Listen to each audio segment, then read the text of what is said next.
नाजरीन पठवाडा टामी तरफों अस्सलाम वालेकुम। ईद कुर्बां आखिरी मंडी कलर सईदा माल मवेशियों के हवाले नाल खूबसूरत माल मवेशी बड़े और छोटे जानवर भी बहुत खूबसूरत लोगों बड़ी मेहनत की है और अज आखिरी मंडी है, बड़ी मंडी है, खरीदार भी काफ़ी सारे हैं।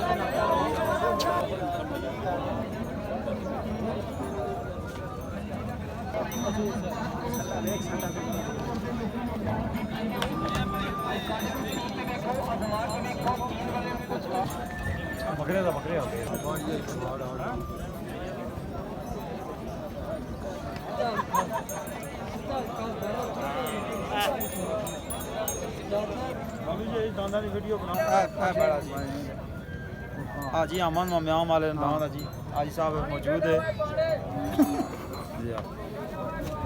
क्या कोई मुल माल है जी? 1,75,000 1,75,000।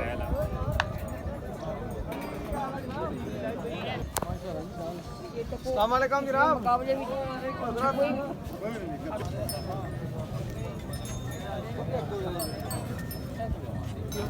बड़े साहब मंडी च फिरने पर क्या समझ लो माल कैसे सोने वे किस तरह वे जी? माशाल्लाह जी, माल सोने है जरा आता है। लोका मेहनत की थी जहरी गल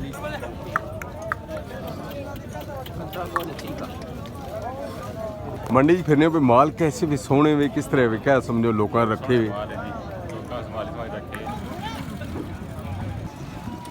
चो सब क्या आखने हो मंडी च मालां ने हवाले नाल बड़े और निके माल मुनासिब रेट चलना पाया कोई आईडी हो जिस तरह आखने लोग ना उस तरह माहौल नहीं चंगा डंगर 61 है 65 है इस तरह बिकने पे ते आम डंगर जो 80 85 90 मुनासिब रेट है कोई इतना ते छोटे माल जो फिरे उस बकरी शकरी उन्होंने बकरियां रेट ठीक आ वाला बेहतर आ मोटे निस्बत ना थोड़ा तेज आ हाँ तेज आ यानी लेकिन पर गोश्त ही छोटा तेज आ उस वाले ना हाँ ये भी कह उसका रेट इतना तेज